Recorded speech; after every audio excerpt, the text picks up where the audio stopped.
What's going on, guys? It's Nick here, back with another video. Today, we're going over an early third round draft decision between AJ Brown, CeeDee Lamb, and Allen Robinson. Who should we be drafting if we're on the clock, and how would we rank them overall? Next week, I'm probably doing Hopkins versus Metcalf versus Darren Waller, but if you have any other suggestions, please put them in the comment section below and upvote the ones that you want to see the most. Also, I added a new page to the website. I get asked all the time what the best draft spot is. So I made a page that calculates the best spot based off of your scoring format and your league size. So are you in a 8-team standard league or are you in a 16-team PPR league? The answer is going to be different for all of those. And so I made a page that calculates that for all of them, gives you the whole order, everything you should want. So check that out if you haven't already, thefantasyfootballadvice.com. And it is under the draft content tab, obviously, because it is draft content. So we'll get into this breakdown in a second. But first, of course, have to start things off as usual, this side of the day. Yesterday's stat was among wide receivers with at least 10 receptions in a game last season. Who had the best game in terms of yards per reception? The answer is Tyreek Hill. I think it was in that game against the Bucks. Adam Hinton was the first to get that right on YouTube, and at Tyler_Eshlam was the first to get that right on Twitter. Today's stat: how many quarterbacks had a game last season with at least 35 fantasy points? All right, let's hop in this breakdown. We're going to start things off with A.J. Brown.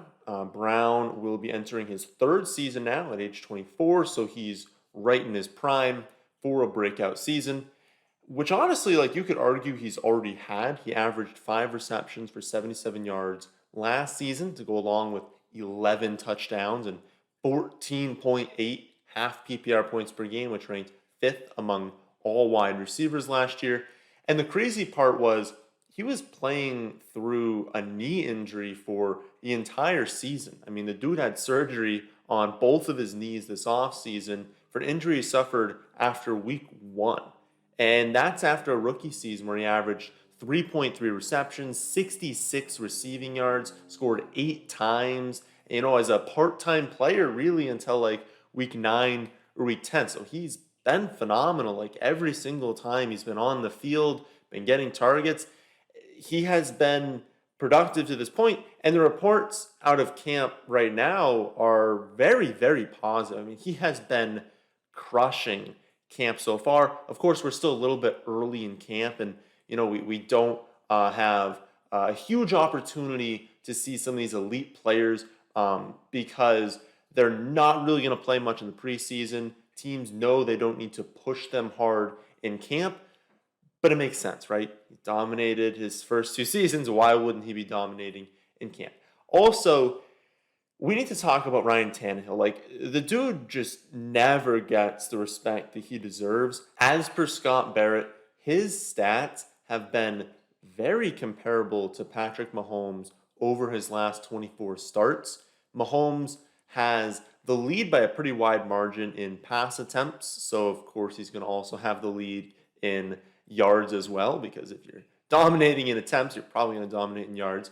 But basically, everything else is either a tie or Tannehill wins it. Tannehill has more touchdowns, a better passer rating, a higher yards per attempt, more air yards per attempt, more fantasy points per dropback, and a higher PFF grade. They're also tied in interceptions, and Mahomes has the lead by 0.6 points per game in fantasy, but that's not a very big difference. And when you think about the difference in your head, you're like, oh, there's a huge difference, of course, between Mahomes and Tannehill in fantasy.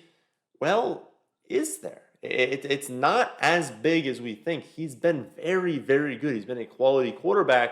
And I'm not trying to say Tannehill is Mahomes or anything, just that he's very good and he can absolutely support both A.J. Brown and now Julio Jones, because that is the one thing people have an issue with when drafting Brown, is this unknown of how the offense is going to look with Julio now in town.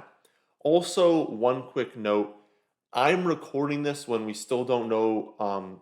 Julio kind of like limped off the field a little bit. It seems like he's going to be totally fine. And I haven't heard any sort of like real update as far as that's concerned. I'm just going to assume that it's nothing. Of course, if you guys know more information than me when the video is released, use that information. But for this breakdown, I'm assuming that as of right now, Julio is still like good to go. But yeah, I mean, the only real concern people have with Brown is not the talent, it's that, well, Julio's there now. And so the target upside is capped. And to be fair, I agree. You know, over his first 2 seasons, he's played in 34 career games, including the playoffs, and he's got double digit targets in only 3 of those games. It's absolutely fair to wonder whether a team that's finished last and third to last in pass attempts per game these last 2 seasons will have enough volume to support both Brown and Julio. But my response to that is what we opened up with. Tannehill has been incredibly efficient, and adding, a huge weapon to the offense isn't going to change that. He's going to remain very, very efficient. So he doesn't need to be, top 10 in pass attempts per game because he's much more efficient than some of the quarterbacks that are finishing top 10 in pass attempts per game. Brown just finished as the wide receiver 5 in points per game with an injured knee on an offense that was third to last in pass attempts per game, receiving double digit targets in only week 17. And again, he finished 5th in points per game. He's already been incredible on limited volume across from Corey Davis, who obviously is not drawing the same attention from defenses as Julio Jones. So I know I have not been over the moon about Brown this summer. And to be clear, like, he does still go early enough in drafts that it's unlikely I ever make him a core pick. But that doesn't mean he's a bad pick. He still has incredible upside because if he's been this good on limited volume, imagine what could happen if either Julio or Derrick Henry got hurt. Like, Brown would see a massive spike in targets and would likely be a top 5 wide receiver. So there's still very little risk with him and a good amount of upside if things go his way. Also, if you're playing on an underdog, this is a very easy stack to make, and it can be paired with a top 4 running back just because of, where AJ Brown kind of goes on average. So you could start off with, say, Dalvin Cook, then take AJ Brown, and then pair him with Tannehill later. Also, I am 100% on board doing a Derrick Henry, AJ Brown, Tannehill stack. One of them is going to go off basically every single week, and there will for sure be weeks where they all go off. So really, no matter what format you're in, specifically on Underdog, it is definitely good to do. I highly recommend this stack on Underdog. And if you want a $25 deposit bonus when you sign up, just use promo code FFA. For you guys in season-long leagues, again, like I always say, you never seek out a stack, but if you're going to do it, it better be on a team that's really good, has a condensed offense, and that fits the Titans. So if you end up with this stack in season long, it is okay. Again, it's not something I ever seek out. Next up, we have CeeDee Lamb. Lamb will be entering his second season at age 22 and is coming off a very, very productive rookie season. Lamb finished with a final stat line of 74 for 935 and 5 touchdowns, as well as 82 rushing yards and another score on the ground. That resulted in a wide receiver 34 finish in points per game. That might seem fairly mediocre, but of course, because of the Dak injury, before that injury, Lamb had a season-long pace to start his NFL career of 93 for 1,385 yards and 6.5 touchdowns. After the injury, his season-long pace fell to just 65 receptions, 730 yards, and 5.8 touchdowns. In fantasy, he dropped from being the wide receiver 12 through his first 5 career games down to the wide receiver 32 for the rest of the season. And these drops make sense. I mean, the offense drops from 32.6 points per game down to 21 points per game after Dak, down from a top 3 offense to a bottom 7. Fast forward to this offseason, well, Cooper isn't going to be practicing until like mid-August as he recovers from ankle surgery. Lamb has been like the standout of camp. I mean, these clips are just insane of the catches he's been making. He has been dominating camp. It's very widely agreed that he has just been the best player, and he is primed for a breakout season, which is something we should be expecting. I mean, right? Like, even if there was no concern with Cooper, right? He was fully healthy. And even if Lamb wasn't crushing camp, he was still a highly rated prospect. He had a 79th percentile success rate versus man as a rookie, 93rd percentile success rate versus the press, again, as a 21-year-old rookie. We've known since he stepped into the league that he was going to be a star, and I believe he breaks out, is a superstar this season. But where does he fall in these rankings? We have one more player to go over, then we will do that. So Allen Robinson, he not quite as young as Lamb, as Brown. He's entering his 8th season at age 28. But as I've said in previous videos when talking about Allen Robinson, age is not a concern for me. You know, he's not 31, 32, 33, where maybe we start to see a drop off. Still at 28, like that's still in the range where we're expecting like one of the best seasons of a player's career. So don't worry about age. I just think it's worth noting the first two are like, early in their careers, year 2, year 3, and this will be Allen Robinson's 8th season. But he's been posting elite numbers for a few years now. He went off in Jacksonville, if you remember, at the beginning of his season, beginning of his career, I guess. Gets injured, kind of comes to Chicago. But these last 2 seasons have really been where he's stepped it up. Last season, he had a 97th percentile success rate versus man, 96th percentile versus the press. He had 102 receptions, 1,250 yards, 6 touchdowns, finishing tied with Chris Godwin for 15th in fantasy points per game. And that was catching passes from Nick Foles, from Mitchell Trubisky, who are both, subpar quarterbacks. This season, he'll start off with another subpar quarterback. Of course, this is Allen Robinson we're talking about. You can never just have a good quarterback throwing it to him. Another subpar quarterback in Andy Dalton. But eventually, Justin Fields is going to take over. And I do think that Fields will be a nice upgrade over what he's been playing with in recent seasons. Here's my main concern with Allen Robinson. He's been fantastic these last 2 years, right? Even, averaging 100 receptions a season. Not easy to do. But even with those great numbers, he's been 13th and 15th in points per game. And even though I think Fields will be a good upgrade this season, he is still a rookie. He's going to make mistakes. He's going to have some bad reads. He's for sure going to be worse than Tannehill and Dak. They also have Mooney, Kmet emerging, along with David Montgomery. So it's not like those aren't elite weapons, but it's not like Allen Robinson is the only person. They've been very excited about Mooney. They've been very excited about Kmet.